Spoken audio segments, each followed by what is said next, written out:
matin, Julien Pierce vous informe.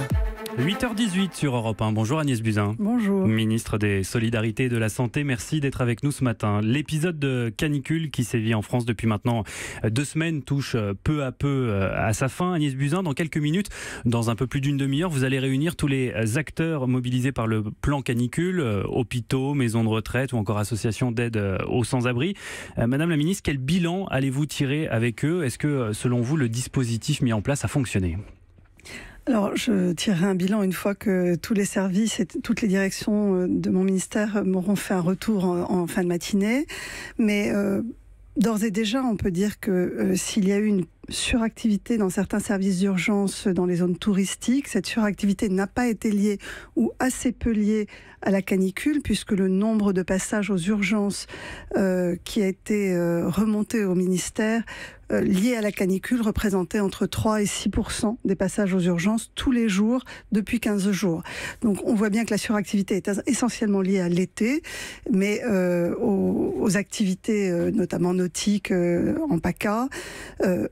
Quelques hôpitaux ont subi des tensions, c'est-à-dire des difficultés à hospitaliser un certain nombre de malades, mais là aussi assez peu d'alertes, puisque en moyenne nous avons eu 25 hôpitaux en tension par jour sur les 650 hôpitaux qui reçoivent des urgences.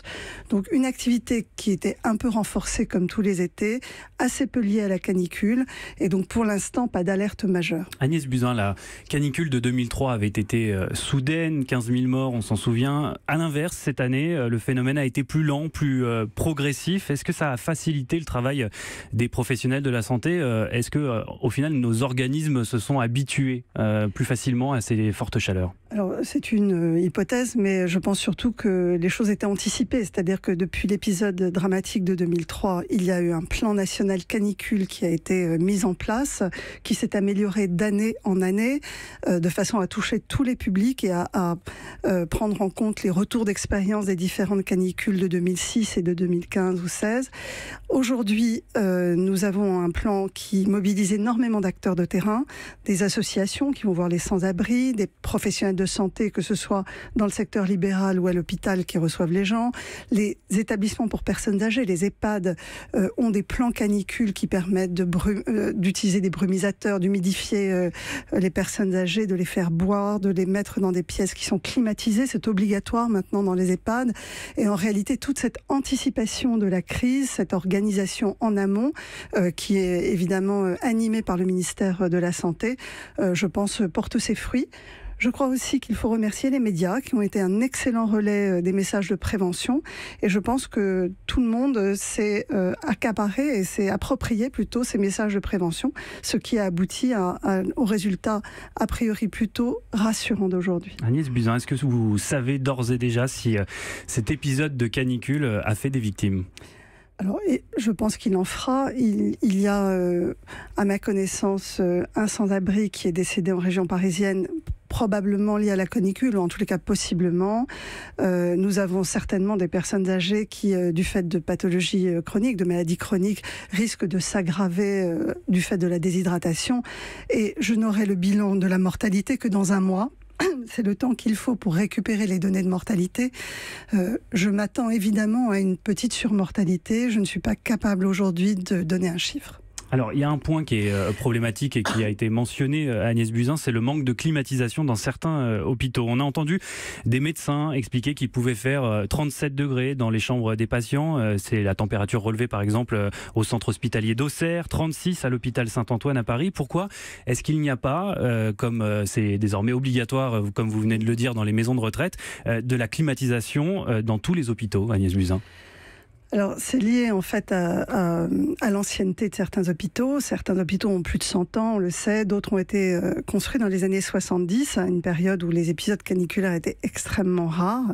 Et il est clair que nous allons devoir nous adapter. Cela dit, ce n'est pas simple d'installer une climatisation dans toutes les chambres de malades aujourd'hui. La climatisation dans les hôpitaux comporte des risques sanitaires, notamment de légionellose, etc. Et donc, ça n'est pas n'importe quel climatiseur qu'on pose dans une chambre de malade, comme on peut le faire dans chez un particulier. Donc aujourd'hui, tous les hôpitaux récemment construits ont des pièces climatisées, sont rafraîchies, et donc il va falloir progressivement que nous adaptions nos hôpitaux. Mais je dirais globalement, toute la société va devoir s'adapter à ces épisodes de canicule qui vont être de plus en plus fréquents. Mais un plan clim, par exemple, ce n'est pas à l'ordre du jour ? Écoutez, aujourd'hui, nous avons près de 3000 établissements de santé, 32 000 établissements médico-sociaux, sociaux. Donc on voit bien que si on doit adapter la totalité de nos bâtis aujourd'hui en climatisation, ça nécessite énormément de travaux. Et je pense que l'urgence, c'est évidemment de reconstruire un certain nombre d'hôpitaux vétustes en prévoyant effectivement la climatisation dans toutes les pièces, comme les hôpitaux modernes aujourd'hui en sont équipés. Il n'y a pas de plan clim prévu. Par contre, je crois que les bâtis aujourd'hui ne sont plus du tout adaptés au changement climatique. Agnès Buzyn, venons-en un instant aux urgences dont on sait l'été que l'activité est toujours plus tendue que le reste de l'année. Prenons par exemple l'exemple de l'un des services d'urgence les plus grands de France, celui de Lariboisière à Paris. Il y a eu plusieurs reportages qui ont été effectués et qui montrent jusqu'à 10 heures d'attente certains jours, des patients qui font des arrêts cardiaques en salle d'attente, des effectifs à la baisse. La CGT parle d'un départ en vacances sur 2 non remplacé. Est-ce que cette situation, canicule ou pas, et vous la trouvez normale, Agnès Buzyn ? Je ne peux pas dire que ce soit normal d'attendre 10 heures aux urgences. Je suis simplement très attentive à la fréquentation des urgences et notamment à l'assistance publique des hôpitaux de Paris. Nous avons eu un point tous les jours avec le directeur général qui remonte des données et tous les jours, la grande majorité des hôpitaux parisiens n'étaient pas en tension. Donc après qu'il y ait un afflux à un moment donné dans un service d'urgence d'un hôpital parisien, c'est possible, mais il n'y a pas eu de suractivité notable dans les hôpitaux parisiens pendant cette période de canicule. Face à cette situation de canicule qui se répète, qui s'accélère, s'intensifie, et qui donc nécessite une réponse immédiate, est-ce que vous vous engagez jusqu'à la fin de ce quinquennat à ne pas fermer de services d'urgence ? Alors, non, je ne prends pas cet engagement parce que d'abord, il y a eu beaucoup de services d'urgence qui ont ouvert alors qu'un certain nombre ont fermé en France. Aujourd'hui, il y a 78 services d'urgence supplémentaires par rapport à il y a quelques années, ce qui ne veut pas dire qu'on n'en a pas fermé parce qu'on suit aussi les mouvements de population. Il y a des lieux où des villes notamment qui sont moins peuplées qu'il y a 20 ans et d'autres au contraire qui ont un afflux de population. Et donc, l'offre de soins, elle s'adapte au mouvement des citoyens. Donc je ne vais pas m'engager à dire qu'aucun service d'urgence ne fermera. Par contre, il faut que tous les bassins de population aient une offre de soins d'urgence accessible dans des délais courts. Et ça, c'est un engagement évidemment que je prends.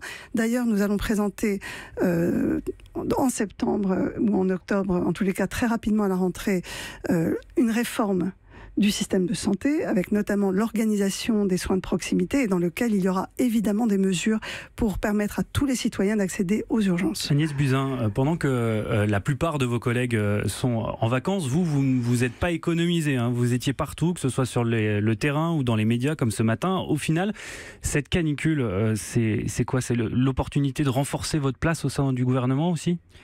Sincèrement, je l'ai pas du tout pensé comme ça. Je pense que simplement quand il y a un risque pour la santé des Français, qu'on est ministre de la Santé, on doit s'assurer que tout est fait pour minimiser ce risque et j'ai simplement fait mon travail. Merci Agnès Buzyn, ministre des Solidarités et de la Santé, d'avoir été mon invité ce matin sur Europe 1. Merci à vous et à très bientôt. Europe 1.